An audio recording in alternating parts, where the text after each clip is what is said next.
ರಾಯಣ್ಣನ ತಂಗಿ ಸೃಷ್ಟಿ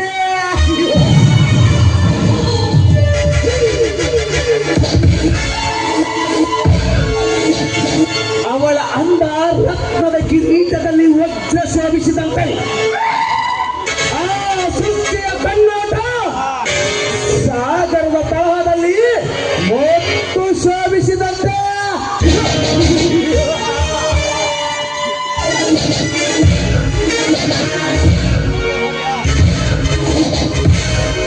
ಸೃಷ್ಟಿ 6 ಕೋಟಿ ಕನ್ನಡಿಗರ ಮಧ್ಯದಲ್ಲಿ ನಿಂತರು ಎಷ್ಟು ಕಾಣುವುದು ಆ ನಿನ್ನ ಮೈಮಾಟ.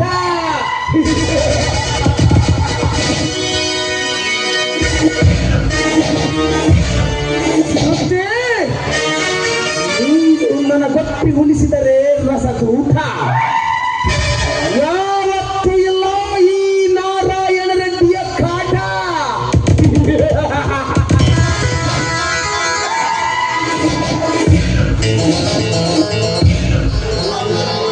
ಇಲ್ಲದಿದ್ದರೆ ರಾವಣ ಸೀತೆಯನ್ನು ಒತ್ತೊಯ್ದಾಗ ಆ ನಿನ್ನ ರಾಯಣ್ಣನಿಗೆ ಗೊತ್ತು ಗುರಿ ಇಲ್ಲದಾಗೆ ಒತ್ತೊಯ್ದು ಉಣ್ಣುವೆ ಆ ನಿನ್ನ ಶೀಲದ ಸವಿಸುತ್ತವನ್ನ.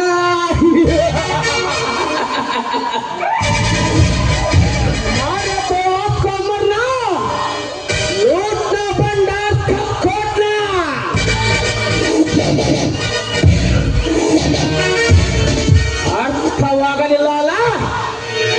ಬೇಟೆಯಾಡಿದರೆ ಆನೆಯನ್ನೇ ಬೇಟೆಯಾಡಬೇಕು, ಲೂಟಿ ಮಾಡಿದರೆ ಭಂಡಾರವನ್ನೇ ಲೂಟಿ ಮಾಡಬೇಕು.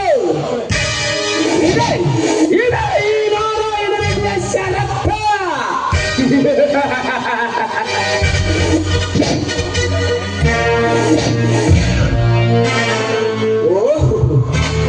ನನ್ನ ಪ್ರೇಮದ ಕೋಟೆಯಲ್ಲಿ ಭದ್ರವಾಗಿಡಬೇಕೆಂದ ಅತಿ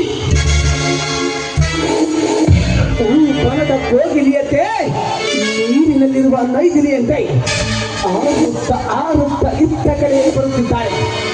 ಬರಲಿ ಬರಲಿ, ಇಂದು ಈ ನಾರಾಯಣ ರೆಡ್ಡಿಯ ಬಾವು ಬಂಧನದಲ್ಲಿ ಬಂಧಿತರಾಗಲೇಬೇಕು.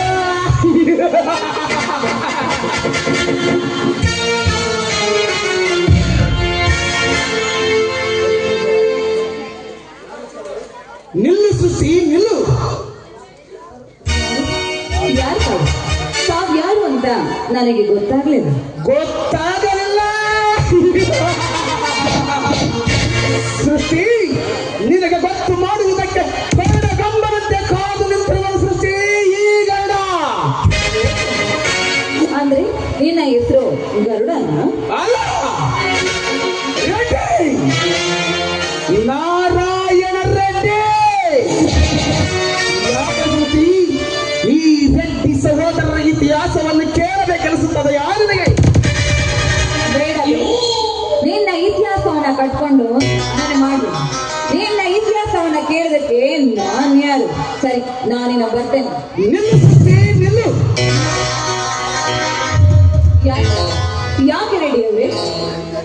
8ನೇ ಬಂಡೆಯನ್ನು ಎದುರಿಗೆ ನಿಂತಿರುವಾಗ ಗಂಡು ಜನ್ಮಿನ ಸಮಗಮವನ್ನು ಅರಿಯದೆ ಹಾಗೆ ಹೊರಟಿದೀಯಲ್ಲ. ರೆಡ್ಡಿ, ಹಾಗಾದ್ರೆ ನಿನ್ನ ಮಾತಿನ ಅರ್ಥ? ಈ ಅಚ್ಚ ಹಸಿರಿನ ಹೂಬನದ ಸಿರಿಯಲ್ಲಿ ಕೋಗಿಲೆಯು ಕುಹು ಕುಹು ಎಂದು ಕೂಗುವ ಸಮಯದಲ್ಲಿ ನಮ್ಮಿಬ್ಬರ ನಲುಮೆಯ ಬಾನಿನ ಬಾನಾಂಗದ ಆ ಸೂರ್ಯನ ಸುಂದರವಾದ ಬೆಳಕಿನಲ್ಲಿ ನನ್ನನ್ನು ಅಪ್ಪಿ ಮುತ್ತಾಡಿ ಸರಸವಾಡಬೇಕೆನ್ನುವ ಆಸೆ ನಿನಗಿಲ್ಲವೇ? ಏನಂದ್ಯೋ ನಾಯೇ? ಏಕಾಂತವಾದ ಸಮಯದಲ್ಲಿ ನಿನ್ನನ್ನು ಸೇರಿಸಿ ನಾನು ಸರಸ ಸಲ್ಲಾಪವನ್ನಾಡಬೇಕೇನೋ ಕತ್ತೆ?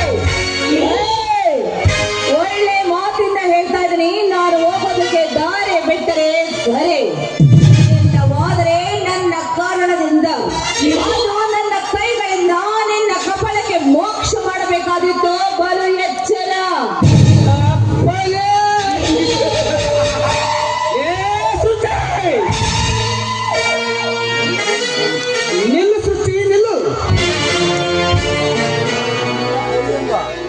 ನನ್ನ ಕೈಯಿಂದ